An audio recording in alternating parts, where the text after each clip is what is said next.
Yeah, so welcome to all of you. Thank you very much for being present and bearing with us this delay. So, as we know, it is compassion, satisfaction, and compassion fatigue, our topic today, which is a very current topic for all of us. So, so we are happy to have Professor Bianjali De Silva with us. She is professor and clinical psychologist, Department of Psychiatry at the Faculty of Medicine, University of Colombo. I know most of you know her. I really don't need to introduce her in that way. So she has been participating in many webinars and I think giving lectures and all that because of the COVID. Oh, I hear thunder. COVID situation. So she's not a stranger to this, right? So let us begin without delay. Only thing is that I need to tell you, we are going to, according to Zoom, we can have only 40 minutes, so it might be over in 40 minutes. And I think you were sent 2 links, 2 passwords.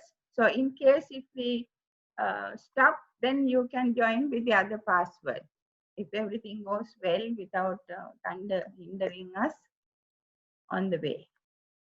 Okay, so shall we start? Yes. Okay. So let me share my slides first. So the host has disabled me sharing my slides, sister. Could the host enable that? I think there's like a link at your bot. Is Sister Janet the host? Professor, this is Navindra. Can you try now? Yes, that's fine. So could people see my slides? Yes. Yes, we are able to. So I believe the time now is 4:23. So we'll be going on till about 5:30 as we scheduled. And today we're going to really discuss about a topic called compassion satisfaction and compassion fatigue. Because most of the time we have programs on many technical subjects in our area, but this particular dimension of our work, particularly in the mental health field, are relevant to all health sectors. We don't really talk about, maybe because we haven't really realized the importance of this area in our life. Maybe because it's a bit odd to talk about this aspect also, because we all want to show that we are already strong. Professor Pianjali, please can I disturb you? Yeah. Because the other girl also, she's saying that there is terrible thunder there, and I just got here on the chat box a message that there is lightning and thunder, so she's leaving the meeting. So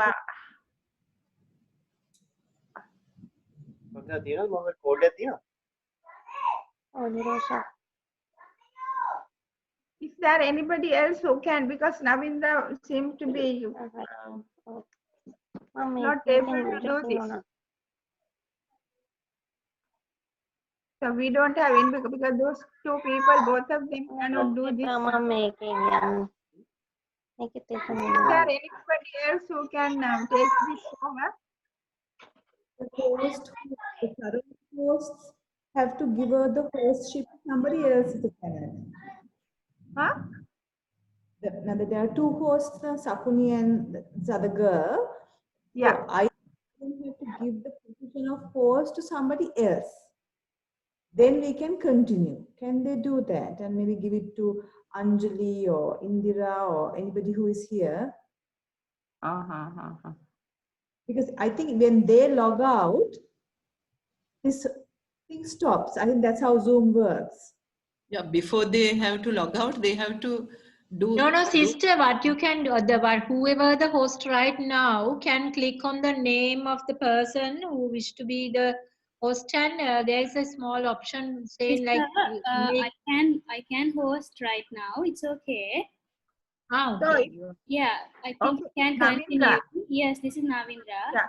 So if it happens, then you click the Yeah. name of maybe Anjali. Can you do that? I will transfer host Okay, to sister. somebody else. Yes. Okay, okay. You Okay. click on Anjali's name, then okay, right. So shall we continue? Okay. Yes, continue. Okay, so we're going to talk about compassion satisfaction, compassion fatigue, because that's like I feel that this area we don't broach so much about this area because in a way it's a bit odd also to talk about having compassion for ourselves, the carers of others, but it's such an important dimension in our work. Of course, today's webinar is for mostly for the mental health sphere, but it's relevant to all health professions and the work that we do. Okay? So I invite you to also write your questions on the chat. If we have time, I'll ask those questions also. May I also kindly ask everybody to please mute your audio so that sounds don't come. Fine. So let's just think about what compassion is. Now, I think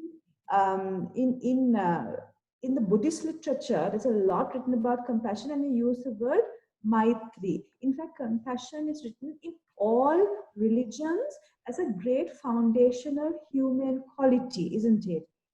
It's a very valuable human quality, and the growth in compassion towards other people is considered spiritual growth. So whether it be Islam or Christianity or Judaism or Hinduism or Buddhism or any religion, compassion is a very, very valuable quality. However, we always talk of compassion in the context of showing compassion to other people, but and not much on compassion towards ourselves. So in the context of showing compassion towards other people, we usually think of it in the, I mean, if you look at compassion, we think it's like the bearing the suffering of others, isn't it? It's bearing the suffering of others. So if we are able to be with somebody, so as a psychologist, I saw that there are psychotherapists here, there are counselors, and there are medical doctors listening in, and then there are psychiatrists. So we as health professions, particularly the mental health field, we bear the suffering of others. We for sometimes 6, 7, 8 hours a day, we listen to people who talk about how hopeless they feel, how helpless they feel, that they'd like to cut themselves, they want to cut themselves, they have terrible marital relationships, and we bear it.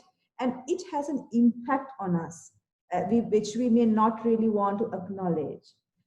And compassion is a requisite. Now, I put it in capital words here because it's such an important human attribute in our profession. And it would be really, really quite impossible to do the kind of work that we do without it. Now, most of you here are familiar with the work. I mean, it's not only familiar, you're thorough in the work of psychologist, famed psychologist Carl Rogers. And he spoke about 3 requisite qualities of a psychotherapist, a psychologist, which was empathy, non-judgmental attitude, and congruence, isn't it? Congruence with our feelings and that of the patient or the client. However, compassion doesn't quite go into that list. But yet, compassion cuts across all those 3 qualities, because you can't be empathic without compassion. You can't be positively congruent without compassion, and you can't be non-judgmental without compassion. So compassion is so important, but I've seen that it is not high in some of us. I personally, in my own experience, I've worked as a clinical psychologist for nearly 23 years or 25 years.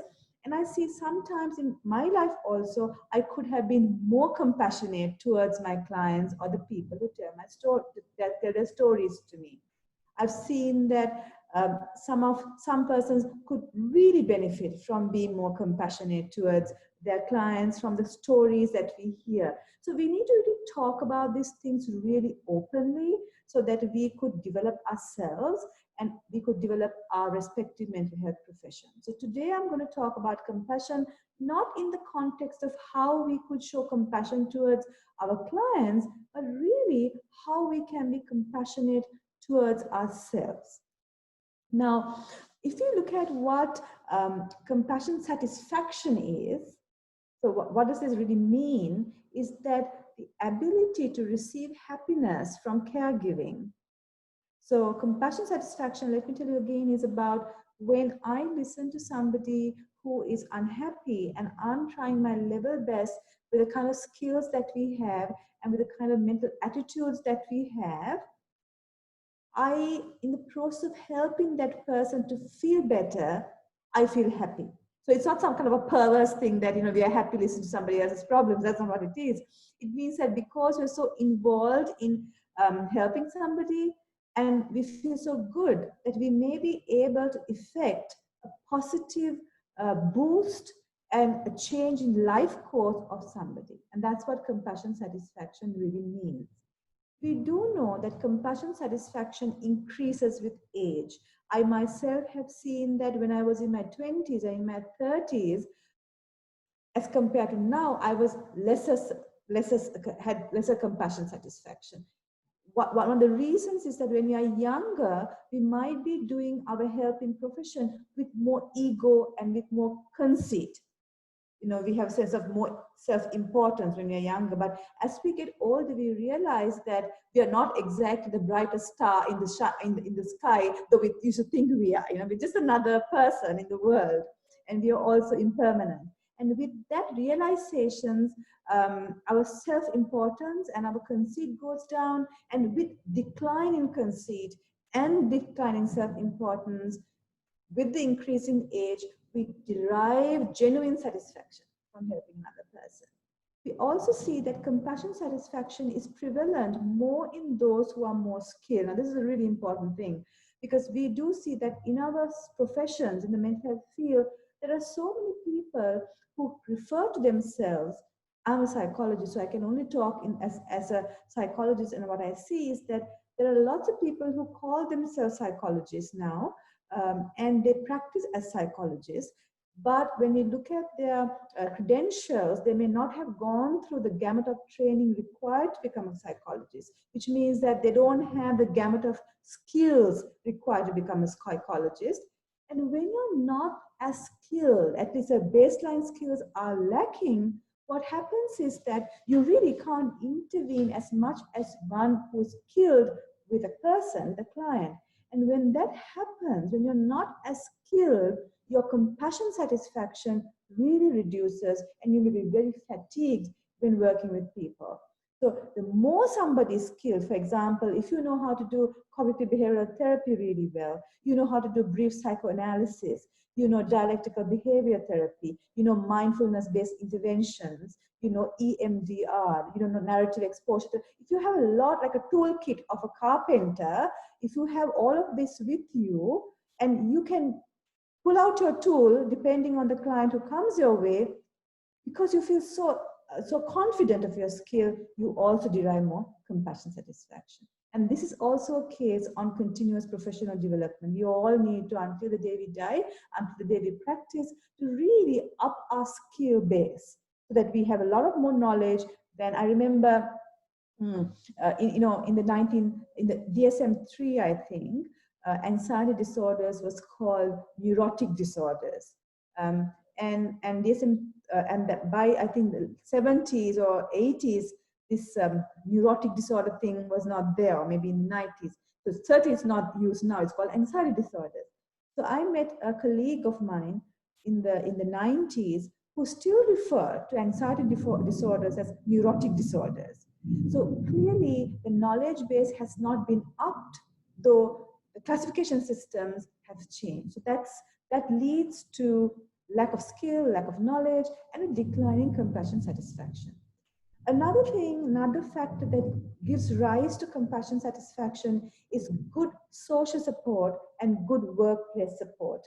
Now, I cannot stress the importance of social support and workplace support, because some of us, we work in a milieu where we may be highly skilled, we may be highly educated in the form of certificates, etc., but we may not have good friends, you know. Social support means good friends, people who watch out for our back.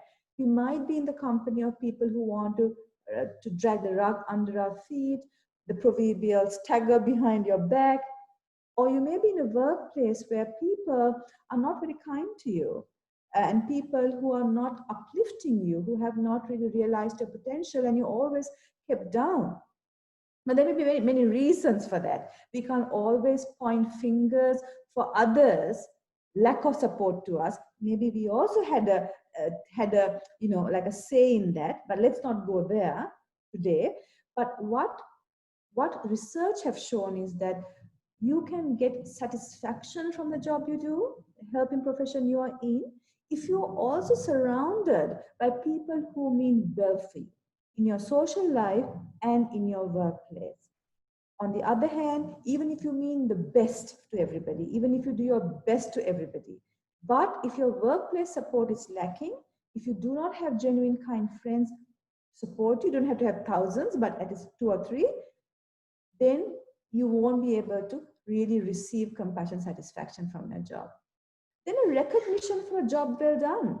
You know, there are times when we work really hard, we give our heart to the job, we do extra hours of work. You know, we may be not getting overtime paid or extra payments, but we go to the job joyfully.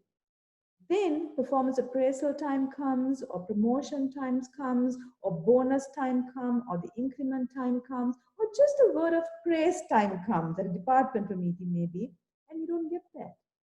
Your job is not well done. I mean, not well recognized, and that can rob the compassion satisfaction you may gain from helping a client.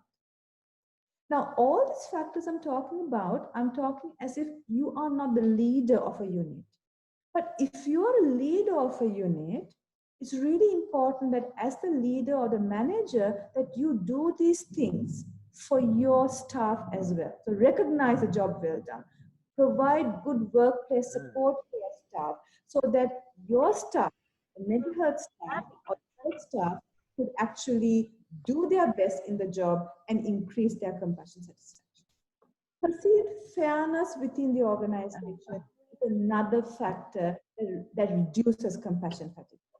So, for example, say there are 3 or 4 counselors, 3 or 4 doctors working in a team, or there are several psychologists in private practice headed by somebody, and you see with evidence that the superior or the leader of this organization is really pinpointing somebody and doing more for that person.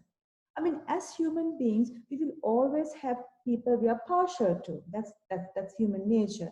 You know, that if there are 5 people here, I might be particularly fond of somebody. Like, for example, I'm extremely fond of Sister Janet. And if Sister Janet is there and there are 4 other psychologists, I might hang around more with Sister Janet. But that doesn't mean that I'll be partial to somebody in the context of a job. So on the other hand, if on the other hand, in your unit, if there is no fairness, if you for no reason is being put down, though you're really good at your job, though however much you loved your job, you won't get the satisfaction. Another fact is, if there is no match between yours and your organizational goals. So, for example, we see people who go out of their way for the job. They do so much, and then they see that other people in the department or the unit or the ward or the hospital or the private practice chambers, that their goals are more politically aligned. I'm not talking about politics in the sense of politics in the government sense, but more more insincere. And then the individual realizes that there is no connection between the organization goals and his or her goals. And that can be a great shock. That mismatch can reduce compassion satisfaction in yourself. And finally, if you do not look after yourself in other dimension of your life, self-care, we see sometimes really busy professionals who really let go of themselves. They're only working, busy, busy, busy, busy. And they don't take time off to, enjoy a walk in the morning, smile at the flowers, meditate, do yoga, do some exercise, cycle, enjoy painting, listening to music, watch a beautiful movie, spend some time with themselves. All the self-care things that we need to factor in on our lives, especially during these very interesting times that we are going on in our planet. If you don't do those things that really lift you up, however much you like your job, however much you do work for your job, you will not get as much compassion satisfaction. So these are the kind of things that you need to develop in yourself if you are to get the maximum compassion satisfaction and boost from the kind of job you do. And if you are a boss or a leader or a superior in a department, some of these factors you need to ensure is implemented in your unit so that your staff will be maximally effective because of the development of compassion satisfaction within themselves.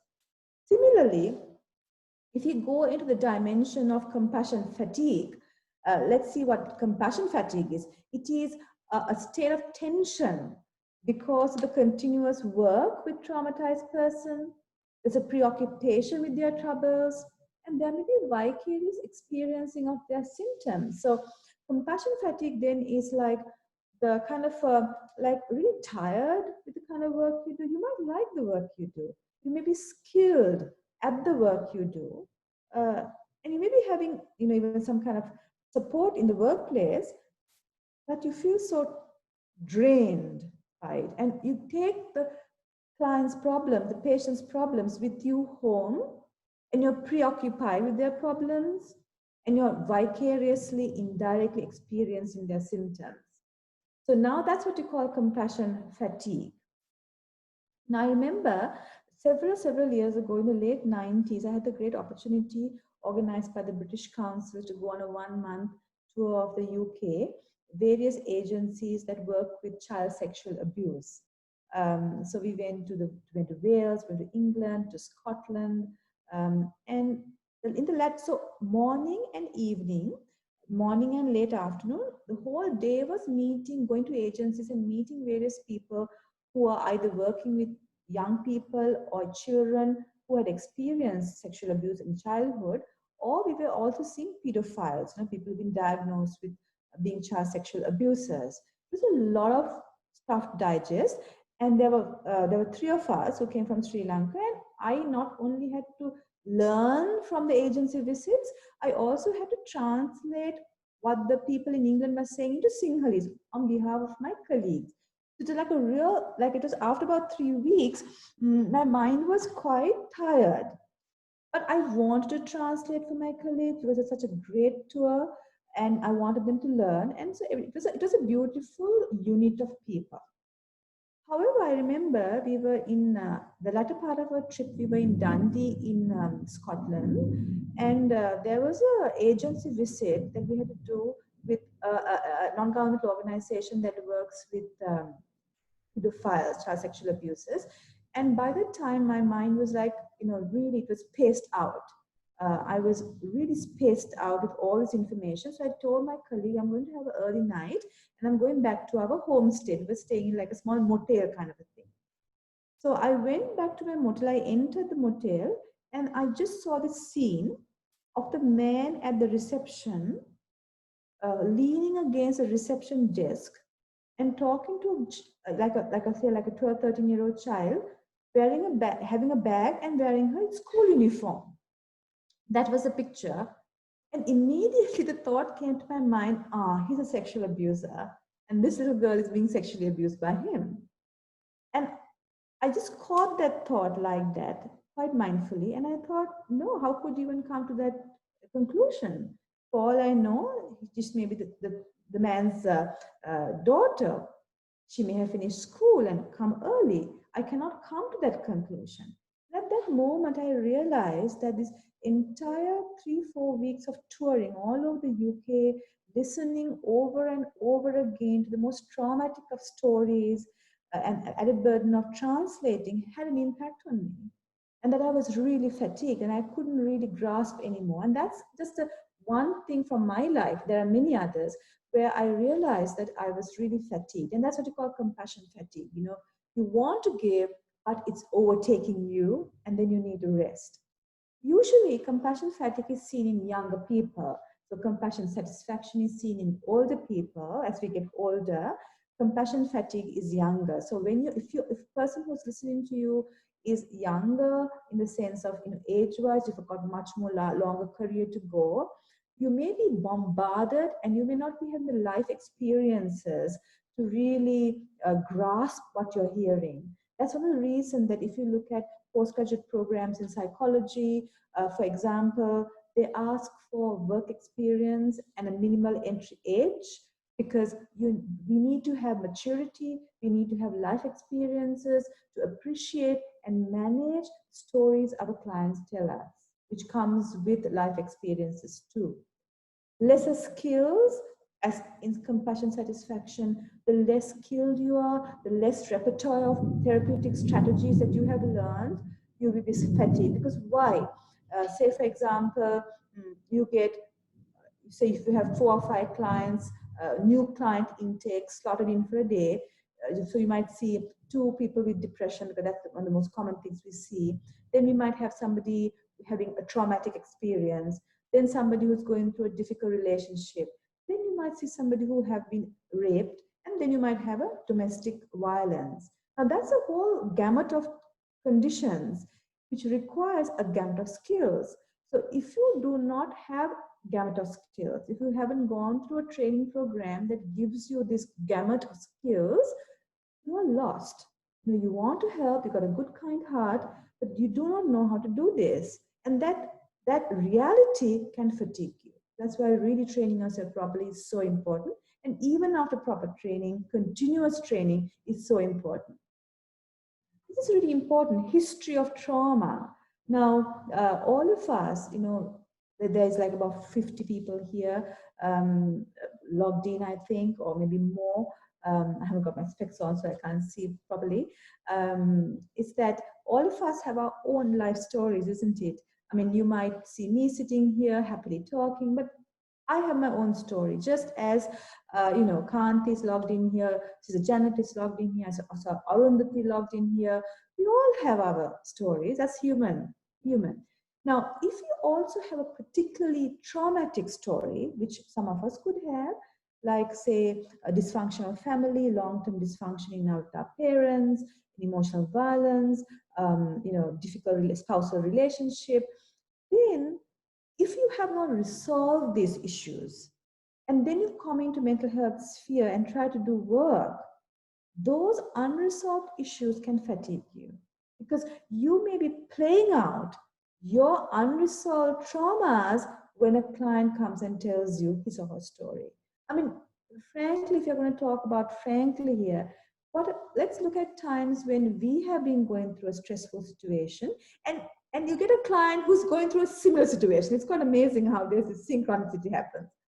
And this client is telling you a story which is really similar to yours, and that activates the issue that you're going through. And you might be a little bit shaky and a bit crying and a bit annoyed because why? It's not really the client's story, it's actually your story getting activated. So, really getting help if you're going through a difficult time, or if you have a history of trauma and you haven't resolved it, working on it is absolutely essential, and it's nothing to be ashamed of at all. That's why we know, all of us know that psychoanalysts go through their own psychoanalysis for years as part of their training, because that has to be resolved. Then long hours of work and shift work. I think as a psychologist, you know, we don't really work long hours, but if you look at least I don't work long hours. I don't think many of us do work like, you know, like 2 days in a row kind of thing. But if you look at the medical profession, particularly surgeons and emergency care consultants and OPD, they work very long hours. So when you work long hours doing the good work they do, it can have a huge impact on the body and can have a huge impact on the mind. And even if you are the greatest person who love giving yourself to your patient, that physical impact can really lead to compassion fatigue, where you take your patient's problems back home and you may be vicariously experiencing the symptoms that they have told you. Difficult relationships with co-workers, we spoke about that. You know, you may be the skilled, matured psychologist or a counselor or a therapist or a psychiatrist who is ever so willing to give to your patients and clients, but you're surrounded by others who are not that sincere to you. You try to connect with them and they don't want to connect with you. You know that they don't mean well for you. And that can put you down and it can fatigue you, where your patient's stories can then start playing with your mind and you are really fatigued, compassion fatigue. Again, less social support system. And then, of course, I like to talk about the judicial system. Why I talked about this was that some of us who are in the government services work with clients who are referred to us by the judicial system, like, say, child sexual abuse or rape, doing IQ testing, intelligence testing for people who've been raped. Or to do a forensic assessment to assess and to establish whether sexual abuse had occurred. And then after we've done our report, the client goes their way, and then maybe after 5 years you get summons to come to courts to give evidence, and you think, 5 years?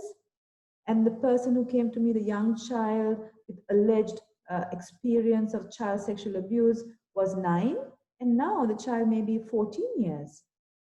I have had a situation where I think I kept on giving evidence for 10 years in a faraway magistrate court. And you think, and this person who came to me as a child is now an adult, but they still have to come to court because of that happened to her when she was young. And then, so like a lack in a system can affect us professionals who are also part of a system.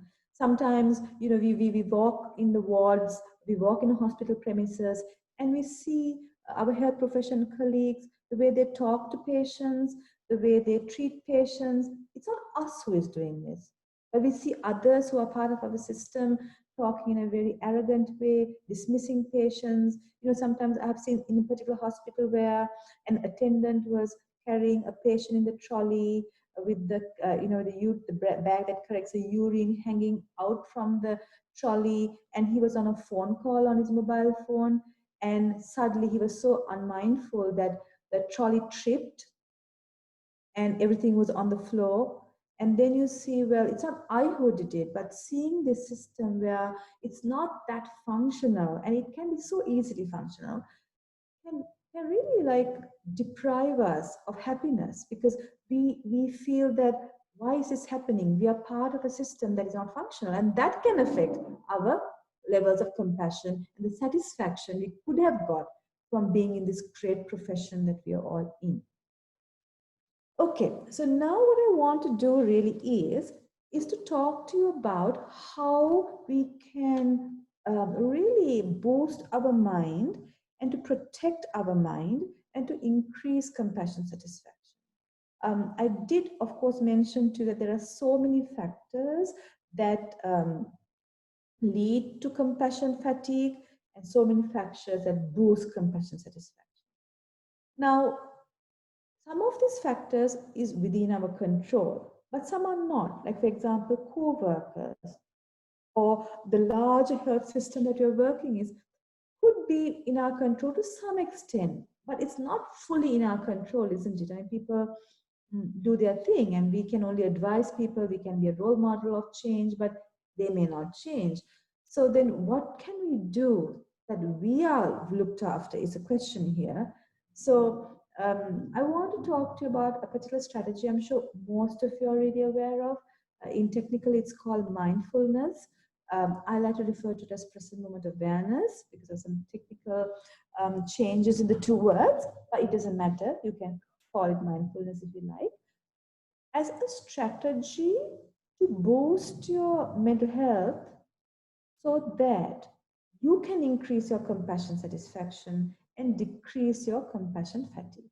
Okay, so we will end our webinar on this note. Now, what is compassion? What is present moment awareness? So simply put, present moment awareness is being aware of what is happening right now. So if I were to reflect on what is happening to me right now, I'm hearing thunder, and my mind tells me but that thunder is now going away. From this side of my ear, I can feel the water drops falling on our garden. Then I can feel that I'm focusing on a screen, but I don't know who is there listening to me. So I feel a little bit like disconnected. Then I just got a thought that I have to have dinner early because I have to go out in the night. But those are my experiences. They're like really regular stuff, isn't it? Just the thunder, the rain, and my dinner plan. Present moment awareness is just that, awareness of the current experience without elaborate processing. The key word is elaborate. So, are you in the present moment? Is a quick question here. Now, many of us, me included on many occasions, we do not live in the present moment. In fact, we live somewhere else. So let's consider where we live. If it's not the current experience, if it's not the present moment. Usually, an untrained mind, and I like to emphasize, an untrained mind likes to live in three places. It likes to live in the past, reminiscing about things that happened. Sometimes we reminisce things that happened when we were in Montessori and what the Montessori teacher told me. What happened when I was in grade 5, how that girl who sat next to me robbed my lunch 3 days a week. Another place that we like to reminisce about and plan is the future. So what will I do on 31st night? It's still November, but we like to think about it. What will I do on Saturday, the public holiday? Oh, why was there a public holiday on Saturday? Why couldn't it have been on Friday? So we plan for something that we think will happen, but we don't know. Nobody expected 2020 to have a COVID, did we? We all planned great things here. Nothing actually quite worked. The third dimension that the untrained human mind likes to live in is the fantasy. It's an imaginary world. So I remember I had this absolutely like really funny, a little bit embarrassing experience, but I must tell you, I had to go for actually just 3-hour workshop I was doing for one of my colleagues at the University of Colombo. It was in the science faculty. So to do on present moment awareness. So I entered the building and I was waiting for the lift. And while I was waiting for the lift, I saw all these huge portraits of great scientists as well as Nobel winners, Nobel Prize winners for various aspects of science, as foreigners. So while I was waiting for the lift, this thought started coming into my mind. Oh, how wonderful to get a Nobel Prize. Sri Lanka has not got any Nobel Prize. What if I can get a Nobel Prize? Nobel Prize for psychology. So, and I was thinking, okay, I'll have to go to Oslo in Norway to get my prize. And what would I do with the prize money? So it was absolute fantasy and absolute imagination. And I know for sure that in this birth, I will not get any Nobel Prize, leave alone one for psychology.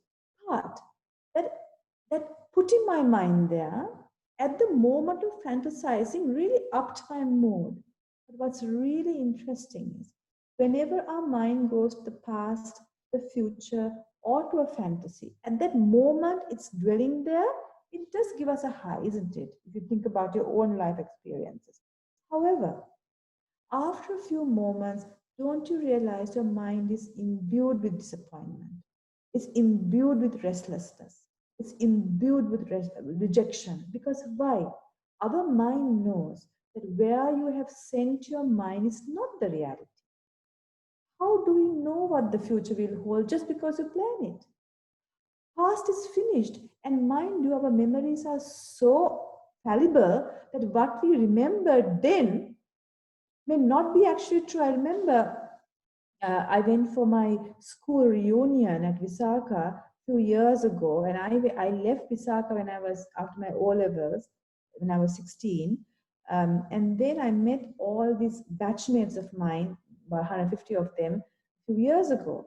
So I had my own impression of what kind of a person I was at Visakha. It was a very fixed impression of what kind of a young person I was. And I thought everybody had that impression. But when I met these girls who had known me then, who are not my friends now, so it wasn't as if they knew me, Pianjali in her 40s kind of thing, but they knew Pianjali when she was in her teenage years. And many of them had a totally different impression of me. It was not only one, it was many of them. And all of the impression was similar and so different to what I had in mind. And that made me wonder, our memories of who we are or the way we had analyzed the past may not be at all realistic. But what do? We run our minds to the past, rehash things that may not have occurred the way we think we have. And then we derive some kind of immediate perverse pleasure, which later on brings down to disappointment and restlessness. Similar to fantasies, you might fantasize getting a second PhD, or you might fantasize going on this amazing world tour. You might fantasize getting the Nobel Prize for psychology in Sri Lanka, like I did. Or you might fantasize being Mrs. World or Miss World or Miss Universe, or winning a $50 million lottery and what you're going to do with it. But our mind knows it's not the truth. Very unlikely chance these things happen. So when our mind goes to these three places, it actually is very, very unhealthy. It's very unhealthy for our mind. On the other hand, if we train our mind to be in the present moment, which is what is happening now with us, initially you might think, hey, that's really boring. I mean, who would want to be always being aware of the water falling on the ground, the roll of thunder, and looking at a screen and talking to myself kind of thing and seeing my face here? Isn't that boring? It might seem boring initially because you have not practiced this technique before. It might seem very simplistic. It might seem really infantile, like a Montessori experience, like a black and white television set. However, as you keep on training your mind on this evidence-based psychological technique of mindfulness, we realize that our mind becomes exceptionally calm. It becomes exceptionally concentrated. It becomes exceptionally collected. And when you have a calm, collected mind, you can see things for what they are. You can see whether your problems is something to be concerned about or not. And when your mind is calm and collected, you could take the proper decisions for whatever problem that arises, whether it's for you or that of your client. And when your mind is calm and collected, whatever stories your patient or client comes with you, you experience it for that moment. But when the patient or client walks away from your room, it ends there. You don't carry it with you. The impact of somebody's distress and hopelessness is not with you long term. It's only with you at that moment. I like to read this little thing I have on my slide about mindfulness and the kind of mind a person with mindfulness has. It says, leave your front door and your back door open. Allow your thoughts to come and go. Just don't serve them tea. So what it means is that you're open to thoughts coming and going, but you don't entertain them by giving them a cup of tea or a chocolate biscuit or a jalapeno or whatever you give at home. You just let it come and let it go. So, okay. So how do we actually practice present moment awareness? Now, I know all of you who are mental health professionals, or most of you may be aware of mindfulness. So this may be like the usual stuff, but there may be some of you who are here. I saw some of them who are here who are not in the mental health field, but who I know as well. So I'd like to tell you a little bit about how we practice present moment. So a person who is living living a life of mindfulness, who is committed to living in the present moment, is somebody who keeps the mind on the activity what they're doing. It's the activity, okay? You keep the mind on the activity. Let me give you an analogy. Say you have a bookcase at your home, and you nicely wipe it and you keep on keeping books on it. So the book is placed on each rack of the bookcase. Like that, place your mind on the activity you're doing. So the activity is the rack of the bookcase. And you keep your mind, which is the book, on that activity. So for example, say you are sitting here listening to my voice, listening to this webinar. Keep your mind on my voice.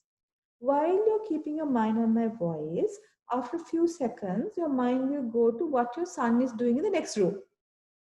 Or your mind will think, what shall I cook for dinner? Would it be roti? Shall we have that leftover rice that we had for lunch? Or there is some polos curry in the fridge? Or maybe I shouldn't have, I put on a bit of weight, maybe I should not have dinner. Or maybe I should do my intermittent fasting program today. So all of these new thoughts, which are highly unrelated to this webinar, starts popping up in your mind. Popping up thoughts, you have no say. It will pop up on its own. However, what you have a say and that you have major control is whether you want to get yourself into elaborate processing of the thought that popped up. So are you going to be somebody who is going to say, oh, when the thought pops up, what are we going to have for dinner today? Are you going to just leave that thought there and come back to my voice and listen to the webinar? Or are you going to think, okay, so last night we had rice. The night before we had noodles. I think roti beef looks very nice. I have some extra polo, so I'll do that. Are you going to create this entire story, which is highly unrelated to your activity at hand? If you're going to do that, and if you are in the habit of doing that, you had not been a practitioner of present moment awareness. However, if you decide after today's webinar that you want to improve your mental health and to use this evidence-based psychological strategy of present moment awareness, which gives you multiple mental health benefits, I urge you to keep your mind on the activity at hand. So how would you start your day? When you open your eyes, you're aware you open your eyes. When you're aware, the first thought that comes to your mind is, let me reach out for my phone and check my WhatsApp messages. Then you get up from the bed and you're aware that your feet are touching the ground. Then your mind goes to, shall I have some tea in the morning or shall I have a glass of water? But that's a thing that you might do afterwards. Don't process that thought. Either you make a decision that you're going to have your tea right now or the water right now, or are you on your way to the washroom? If so, keep your mind on the walking to the washroom. Then as you go to the washroom, you might put some water on your face. Then you might take the toothpaste and the toothbrush. Keep your mind on that activity of putting toothpaste on the toothbrush. While you're doing that, those days, you may not be even, you would have been doing it in autopilot mode. You would have been thinking of what you're going to do for breakfast, your child's online classes, the meeting that you have in Zoom at 10 o'clock, how you're going to get your point across. Those things would have been what you've been playing around with while putting the toothpaste and brushing your teeth. However, what you would now do is keep your mind on the putting the toothpaste, putting the brush into the mouth, feeling the brush going on in your teeth. You're basically calmly collecting your mind here, here, here, here. An analogy is like a person who is cleaning a well. When we clean a dirty well, we pull out lots of weed, debris that has fallen in, plastic bags and plastic lids and I don't know what not. Once you've cleaned it, the well looks really clean and you can see it beautifully. You can see the little tadpoles and you can see the little fish and you can see the remaining clean seaweed. It looks nice. You can even drink that water. So when you practice present moment awareness with continuous practice over weeks, over months, over years, your mind becomes like this clean pool where it's so calm that you can see its workings. And more specifically, you become also perceptive of the workings of other people's minds, including that of your patient. Okay, so that's how you practice present moment awareness. You can read more on this you just do an internet search of how to practice present moment awareness, how to be mindful. In Pali, it's called sati. In Sinhalese, it's called sihir. I do not know the word in Tamil. So whatever language you're fluent in, Google it, go on whatever search engine you have, read up on it, make it a part of your life. So what actually happens when you train your mind to be in the present moment is what is shown in this picture that I got from a particular program, like a non-person PowerPoint. So in this picture, apparently a teacher had given children in her class a little activity and had said, like, find the shortest route to the milk. So the teacher obviously expected the children to kind of go into the maze and find the shortest route. But this is one clever child whose mind was obviously very calm and collected. And what she did was she put it out. The teacher gave her a click as well as a red star. So you see, life is actually quite simple and we complicate it by imagining a non-existing problem. And how do we complicate it by imagining a non-existent problem? It's by overthinking. I mean, there was this occasion where I had gone on this trip, like when I was younger, and all the while, like my guardian, I was overseas, and my guardian told me, just give me a call once you arrive at your destination. At this time, there was no mobile phones, that you're okay. So now I couldn't find myself a phone to call this my guardian. And all the while I was having all these multiple thoughts like, oh, she's going to scold me. She's going to say these things to me. I'll have to listen to this long conversation that she's going to give me bunches and bunches of advice which I don't want to listen to. This whole bunch, loads of thoughts was getting accumulated in my mind, projecting to what might happen in the future. So anyway, I got to a phone booth and I called my guardian. And the first thing she said was, hi, Piano, lovely to hear your voice. So tell me how things have been. Did you have some good times? Did you take some photographs?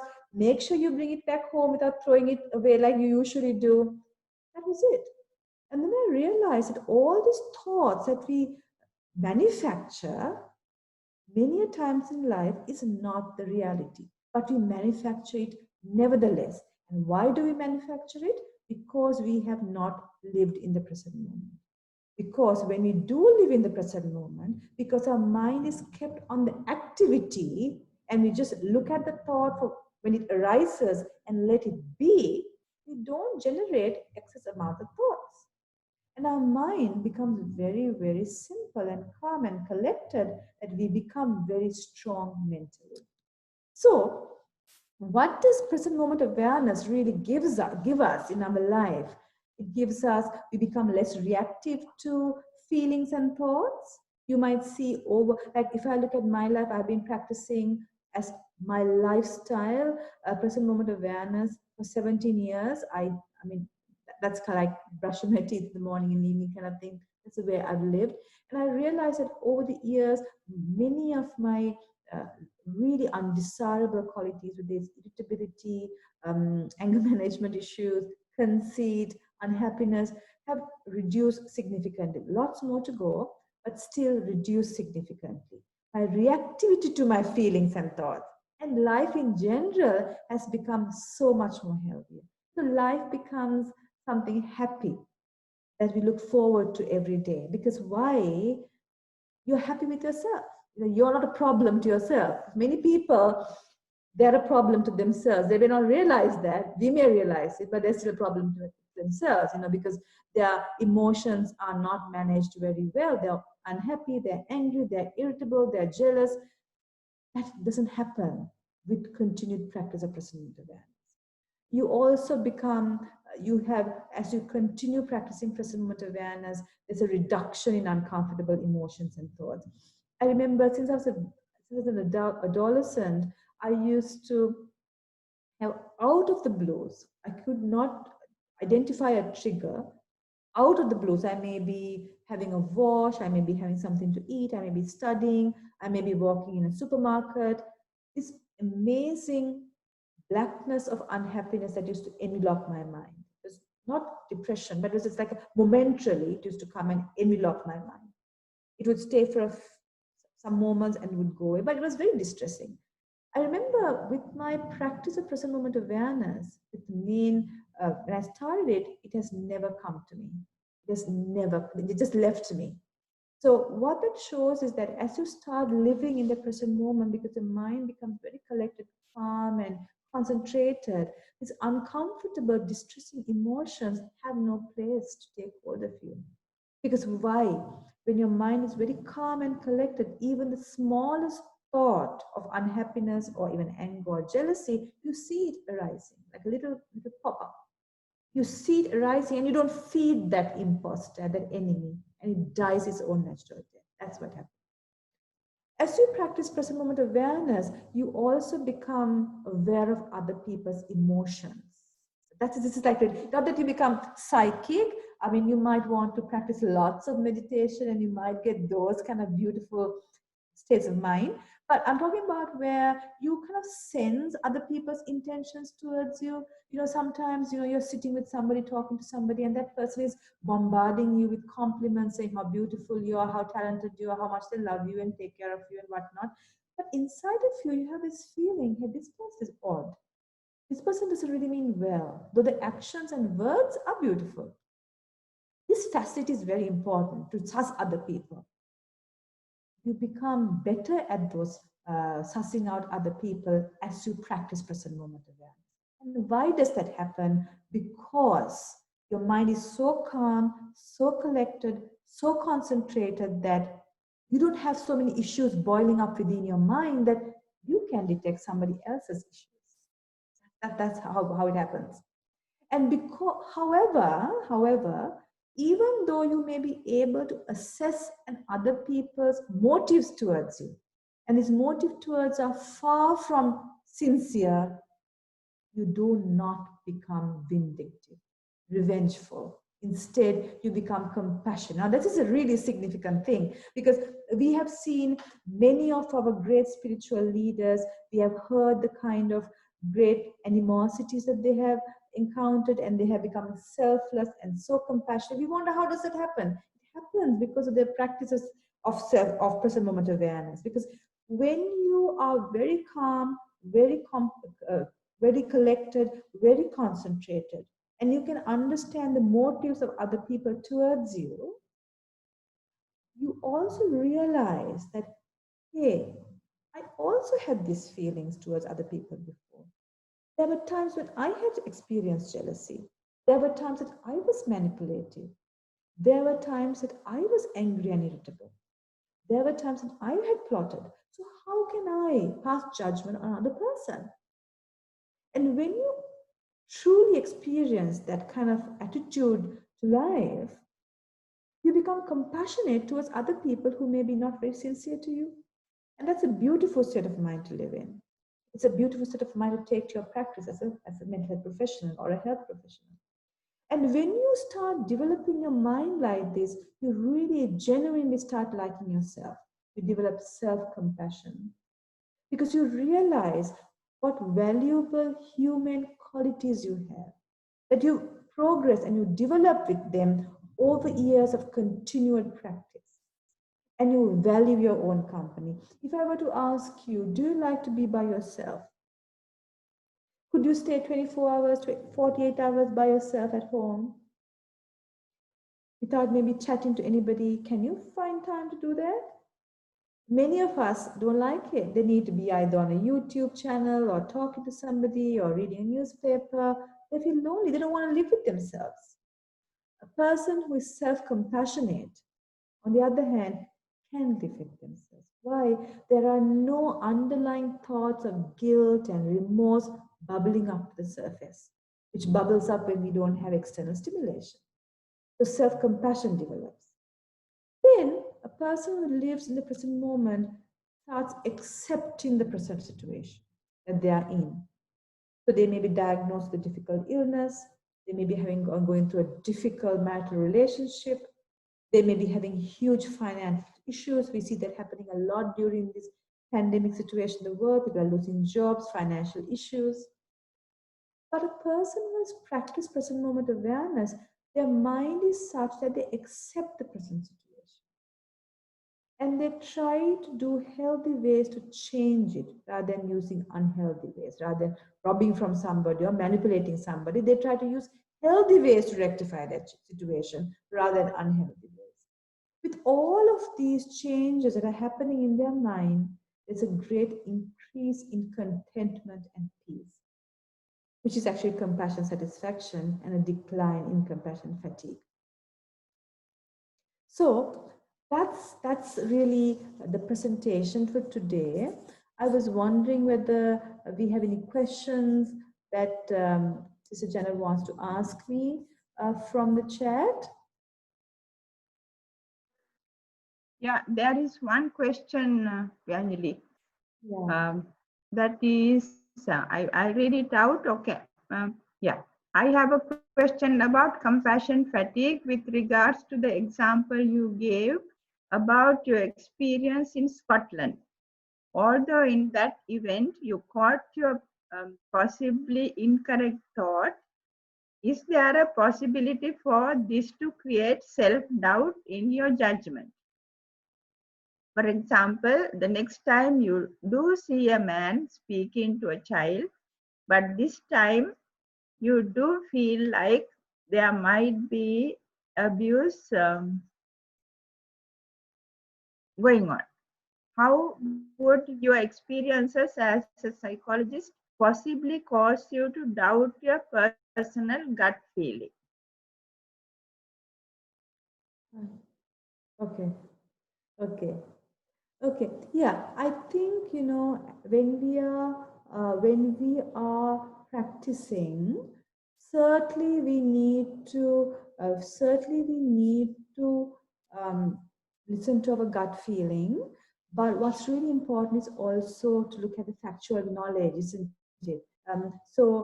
May I know the name of this person? So Sashini. So Sashini, this is a really important question. So what you're asking is that we have gut feelings on certain things. In fact, we spoke about gut feelings now, isn't it? Like being assessing and being sussing out other people's intentions. So we need to develop that. That's our intuitive power, which occurs without thinking. However, when we work in our professional life, say we do assessments with children or we do a forensic report, we need to also cite factual evidence. We can't only go on this gut feeling dimension. So in this particular question you're asking, we might have a gut feeling, oh, is there some kind of abuse happening here? But then I would also need to come up with evidence, real concrete evidence. Maybe the child herself gives a report that this so and so happened. Or the child does a drawing of sexual abuse, which I can then interpret for courts. So I need to have that factual evidence also being fed in when I do my proper assessment in a professional basis. So this is in response to this question. However, Sashini, in our life, we are always not looking at factual evidence for every little encounter we have with personal relationships. So in that context, our gut feeling, which we call intuition, is very important. You listen to it. So what I do is, if I get a gut feeling or an intuition about the insincerity of a person, it could be the reverse also. It could be where somebody is nasty to you seemingly, but this person means well. So what I do is, I don't come to suddenly jump into conclusions and finalize the situation. I keep it in my mind and I look to see whether similar occasions arise in my relationship with the same person. And I try to collect a lot of these occasions. Then I will come to a final decision. So therefore, in summary, don't go with only one gut feeling experience. Wait for many and then decide, make a final decision. Thank you, Professor. You're welcome, Tashini. Is there any other questions? Anybody want to just talk and ask any questions? We have about 5 minutes.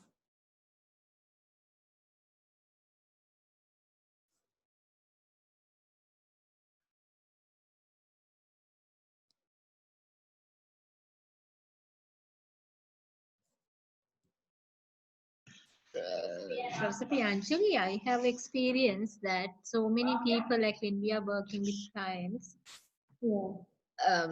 they ask whether we are not tired of like we don't have a fatigue, but they are asking, are we fatigued and why aren't you fatigued? They are expecting us to be fatigued, and can this like affect us, like when we are hearing it again and again, and so I have experience like usually they ask when you are talking to people whole day, why don't you feel tired and don't you feel that you overwhelm yourself, and being compassion, isn't it something like unnatural kind of thing? I have heard this lots of time. I don't know how to like respond them. Sometimes I say no, I don't feel I like this, that's why I don't feel like that. But I don't know whether there's any like kind of whether you can answer this question in more like technical way. And people expecting that we should be fatigued and we are not fatigued, and why are we not fatigued kind of thing. Yeah. Yeah, Especially when we work in this field, like they expect us to be fatigued, being compassionate always. I think it's like, for example, when I asked one of my senior colleagues in the library, how he is, because he transplant, liver transplants, kidney transplants, long hours of theater, Yeah. long hours, and he will read the schedule is so full. That's why she highly I asked the same question, and he said, no. So he's the most vibrant, the most focused, and he comes out of long hours of, say, a kidney or a liver transplant journey. Then we discussed it. We realized it is because he's actually in the moment. He is so involved, he's so skilled, there with the patient who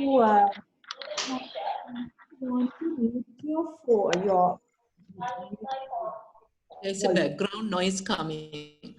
So once, so with this, when the surgeon told me, we had a discussion, and then we realized, in psychology we say there's a state called flow. It comes under positive psychology, where you're so much the present moment that you flow with this situation and you don't feel fatigued. And I think that's what happens to some of us who don't feel fatigued after listening to stories and stories and stories. Why we didn't feel fatigued is only if we lived in the present moment while doing our job. If we had not lived in the present moment, if our mind was full of thoughts of the past, the future, and the fantasy, we will certainly be fatigued. I think that's why I can't. Sister Janet, I think we might need to stop because it's stop. It's 5:55. I don't know whether you like answer this question. Are there any other ways we can reduce the fatigue other than mindfulness? Well, there are, like, for example, I think we spoke about getting more skilled. That was one. If you look at my slides on how we can improve compassion satisfaction, so improving your skills, having a great social support system, that is people beyond your workplace that you can connect with. Like, for example, I see Arundhati is here and I see Sister Janet. I mean, we have our links with those people, isn't it? And we talk and we feel rejuvenated. We have friends. So have those kind of links with people. Then in your workplace, you may be having people who are good to you. There's always good people around. Connect with them, meet with them. They help you. Then we know that having a personal care plan, having a personal practice of yoga, meditation, exercise, having a hobby, getting involved in spiritual activities, having a personally meaningful life also makes our mental health strong. So you can do all of these. But I sincerely and very much hope understand that living in the present moment is a basis for most of these. Really. Other techniques too. Okay, I think that's that's another question. I don't know. It's a thank you. So I am sure it was a very helpful sharing, Professor Pianjali. And on behalf of the participants and also our two organizations that was responsible for initiating this, I also thank you very much. Often we are not even aware that we are fatigued. We keep on working. So I think it was a little eye-opener, and we have experienced it, even though we have not spoken about it. So thank you so much. And in spite of all this situation that we are encountering in our environment, now there is very heavy rain going on. So thank you everybody for coming. I'm sorry that we were delayed in starting, which was beyond our control. And I think this we recorded this talk, and it will be on the social media. I think it will be on YouTube also, and Facebook, and all the other whatever the apps you have. So even those who did not attend the workshop, the lecture, they can have access to that. So thank you so much, and have a good evening, and enjoy your rest of the remaining day. All the best, everybody. Take good Thank care you, of Professor yourself. Priyanjali. Thank you. Thank you, Sister Janet. You're welcome. Take care. Bye. Professor Priyanjali, thank you. Okay. Thank you, sister. Thank you, everyone. Love to everyone. Yes, nice to see you all. Yes, thank you for coming.